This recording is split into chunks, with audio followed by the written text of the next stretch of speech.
Greetings friends, I am Obsidian. Earlier today, Dom Studio released part 2 of episode 34, which was quite the shock since we had only just gotten part 1 some days ago. This consistency from Dom Studio's team is incredible, and this episode also showed just how creative they are, what they are capable of, and how intense they can make things be. But before we get into today's video, make sure you subscribe to my channel so you don't miss future analysis and theory videos. Also, give my video a like as it will help me and be greatly appreciated. It will let me know that you enjoy my videos. Let's begin. We begin the episode in a flashback from episode 6, where Titan Clockman first gets defeated by the Skibidi toilets due to them having infected Titan cameraman. In the first ever episode, we see all of the ending part of this episode where the giant magnet toilet supposedly hit the POV cameraman, but in actuality, he survived because he unknowingly backed down into a portal and into a base. Then, out comes Fancy Photo Man. It seems like he was the one who opened up the portal to save the POV cameraman from his supposed end in episode 6. The pencils close up the portal and leave as Fancy Photo Man steps forward to help the POV cameraman up, just like how the famous Speakerman help up is done in many episodes from the original series. The POV cameraman begins to look up around as we see the C-Pen, a fancy fountain penman and multiple pencilmen, who are walking off into another part of the base. The POV cameraman turns back to Fancy Photo Man, who suggests something, and the POV takes his tablet out, where he begins to replay the footage back of episode 6 fight in question.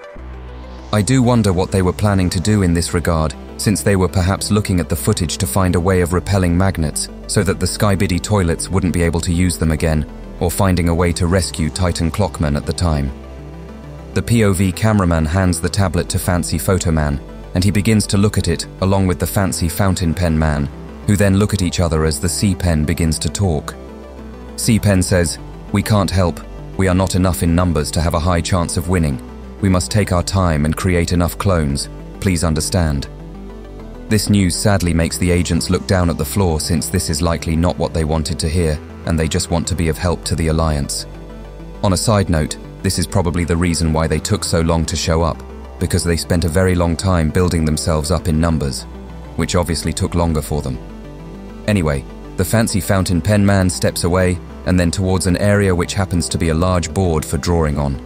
This is an incredible watch, as we see the Fountain Pen Man begin to take the pencils and draw up a new buff pencilman in thin air, ready to go to war with the Skibidi toilets. The Fountain Pen Man does the final touches and brings down the green color to finish off the look of the pencilman, before the pencils at the back of the buff pencilman finish and hand him a hammer, with which the buff pencilman stares at it and then looks back at the Fountain Pen Man, who gives him a nod of approval.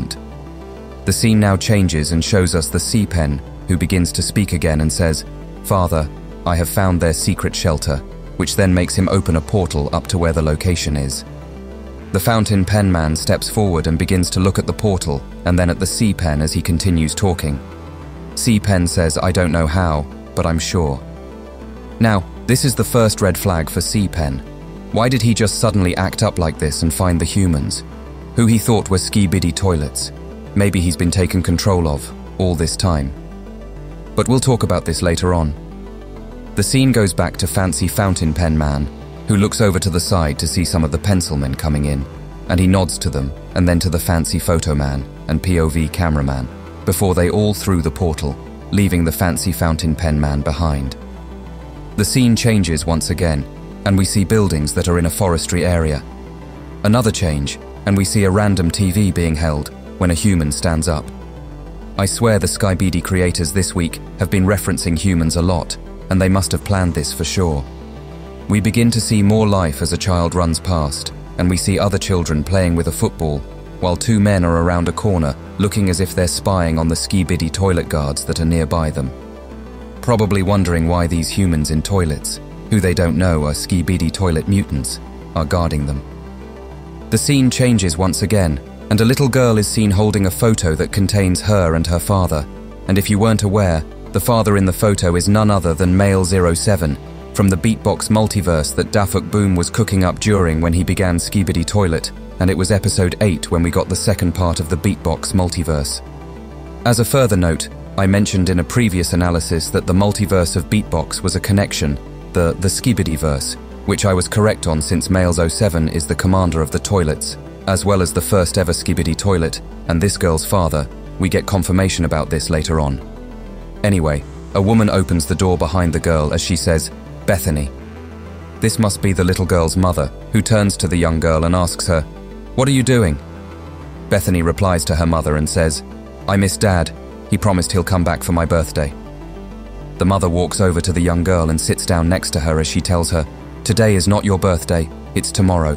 Come on, go play with others, okay?" The young girl gets up and say, "Oh, okay. I can't wait to see Dad again," as she wanders off to play with the other children, leaving us looking at Bethany's mother, who turns and puts the photo down of Bethany and Males 07. The scene changes once again, and we see the two mutant Skibidi toilet guards, where one of them begins to speak and says, "They should have sent more guards. We're not enough." Again, the Skibidi creators are all full of surprises recently, especially with G-Man Toilet talking in the original series. They must plot this just so they can continue to shock the entire community, and it's certainly working. The other mutant Skibidi toilet guard begins to speak and says, "But we're the only species who can speak for now. Others are not stable. Could this mean that the rest of the Skibidi toilets will begin to converse in English soon? This will be interesting if that is the case."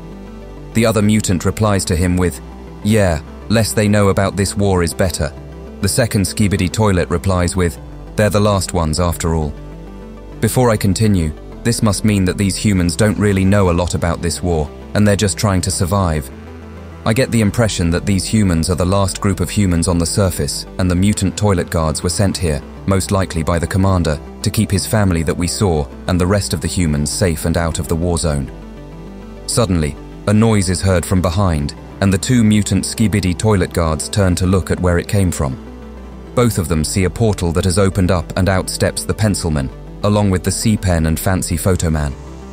The first Skibidi toilet says "what the," with the second saying, "There's no way, no one can find this place unless someone sends a signal from inside."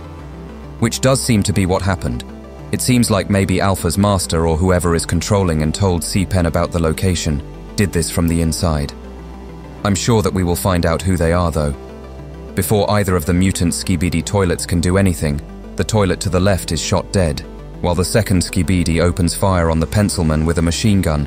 It does damage to some, who have to stop to rebuild themselves, but it doesn't do much damage to the pencilman in front, who brings his gun up and shoots the Skibidi toilet, killing him in the process. We look to the side and see three other Skibidi toilets beginning to open fire on the pencilman, but the pencilman in front just starts drawing on himself, while another pencilman is shot and goes down. The scene changes and is shown from above as we see multiple dead Skibidi toilets from the pencilman. C-Pen robot charges in as the scene shows the first human with the TV coming into shot and shooting at the C-Pen, with very desired effect against him since he is made of metal. C-Pen opens fire with his gun on the human, killing him off right away, which makes him look at the body as he begins to say strange and weak. I was expecting for this toilet to be one of those self-destructive ones. As C-Pen is saying this, we see both him and fancy photo cameraman, who puts his hand up against his camera in shock, which shows that he doesn't approve of C-Pen's behavior, and this is just the start. C-Pen says to the pencilman, "Gather them all," as they march forward to collect up all the humans. The scene changes yet again, and we see a man come from around the corner, who begins to run since he is being followed by a pencilman, and now we see that the human is running around other parts of the place he lives and seeing multiple things, which look incredibly terrifying. The human looks back as he sees the pencilman giving chase, and he puts his hands up, but is knocked back by a pencil from the pencilman spawning from the ground, trying to stop him from running. The pencilman begins to come forward and grab him, but the human gets up screaming and runs away, and the pencilman lets him run away, which shows that the pencilmen are also seeing that they're just scaring the humans, and they don't really want to do this, but they have to follow C-Pen's orders. Another scene, and it's pitch red, and here we see a pencilman lurching over a woman, and then a view from outside, where we see a boy looking on, as the pencilman takes the woman to where the rest of the humans are being taken. That was probably his mother. Chaos is all around as we see a little girl looking scared on the floor holding a teddy bear with everyone else trying to flee and screaming as they do so. The little girl on the ground looks up, and there we see the C-Pen looking menacing in the red light, like he is the real villain here. Another change, and we now see all the humans in the area gathered up in front of the pencilman, fancy photo man, and the C pen. All of the humans begin to look around at one another, confused and scared at what is currently happening. They all begin to sit down, including Bethany's mother, who we see look to her right to see someone who is injured in the arm after being attacked by the pencilman. She looks behind her to the right, and she sees her daughter nearby hiding behind a tree, who says, "Mom." But Bethany's mother tells her to keep quiet and stay low before looking forward toward the visitors. The fancy photo cameraman begins to talk in his own language to the humans, or he talks to C-Pen directly about the humans of them, to which the C-Pen translates and says, "Humans, my system does not contain such data. I suppose I've never seen humans before." Fancy photo cameraman begins to talk to C-Pen again and hopes C-Pen will translate and understand his point, that these humans are innocent and harmless. But C-Pen says with respect, "I disagree, friend. There is no such thing as completely harmless in this world." As the C-Pen says this, we see a shot of fancy photo cameraman shaking his head in disagreement, but C-Pen continues on and says, "These humans, Skibidi toilets, weak or strong, children or adult, to avoid probable problems in future, all threats must be exterminated." Which shows that C-Pen has no empathy and that he was created in the middle of the war, so he sees anything that looks slightly similar to Skibidi toilets as inferior, and he kills them right away. Whether they are innocent or not, he doesn't care. In fact, he was made that way, but that still doesn't excuse his actions, and this is why I also think he was being controlled, because he is talking about killing all the humans there, trying to end the human race, just as Alpha tried to end the drill race. This is why I think that Alpha's master has controlled or influenced C-Pen in order to finish off the human race, so that her and her master could be closer to conquering the world. Anyway, the psycho C-Pen lifts his gun and begins firing at all the humans and causing blood to splatter all over him and fancy photo cameraman, who is shocked at the scene going on before him. Another scene change, and we see two pencilmen who begin to look away from the scene as it is too much for them, with one putting their hand on the other's shoulder for comfort, and I honestly do not blame them. This shows that the everyone other than C-Pen feels empathy, and they feel upset that these humans died, because they didn't have to die, and it's not like they could intervene or stop C-Pen anyway, so they were just forced to watch in horror and sadness. This entire scene was an absolute shock to the community, no doubt, and this episode is now above episode 23 in my opinion, since this is a lot more devastating since children and adults were killed due to the C-Pen being very confused over who they actually were. But again, that still doesn't excuse his actions, because the fancy photo man explained to him about humans, and he never even cared to consider. He just kills. He's quite literally just a killing machine, and these humans died for nothing, because they weren't a threat. They just wanted no involvement with the war, and C-Pen killed them anyway. We go back to the photo of Bethany and her dad, when blood splatters on it, and the scene has changed yet again. But it's a photo of Bethany and her dad in a small photo frame that is hanging from the neck of the commander toilet.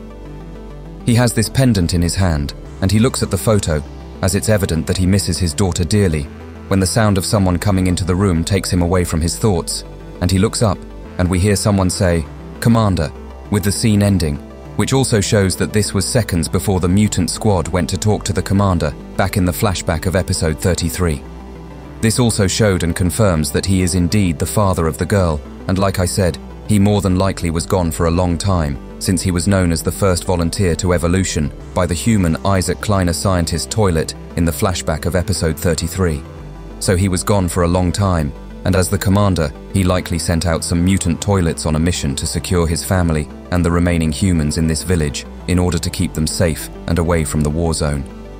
However, this might have lasted a while, but it didn't last that long as someone leaked their location and likely made C-Pen or prompted C-Pen to kill everyone there, and now the commander toilet is probably aware of this, and he is not happy, he is angry, as we clearly see when we are introduced to him. This entire episode was filled with so much lore and action, but also some incredibly sad scenes. The C-Pen's confusion cost all the humans dearly, except one, which happens to be the commander's daughter. I can't say the same for Bethany's mother, as we have no idea if she escaped or not, which is unlikely. But we can say that Bethany didn't die, as she was hiding behind a tree and she wasn't in the crowd to begin with.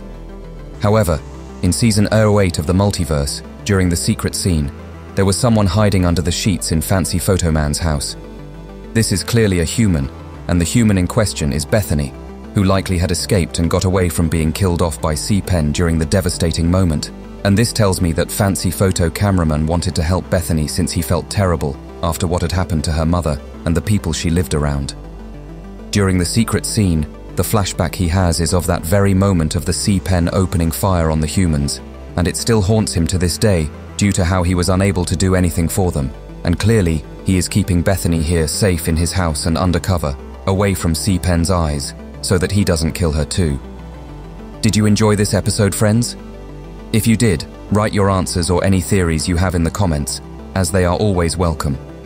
I also have a Discord, where you are welcome to join, and you will see Skibidi leaks when I have them, and chat to the incredible community I am building. Thank you for watching my video. I was Obsidian, and until next time, my friends.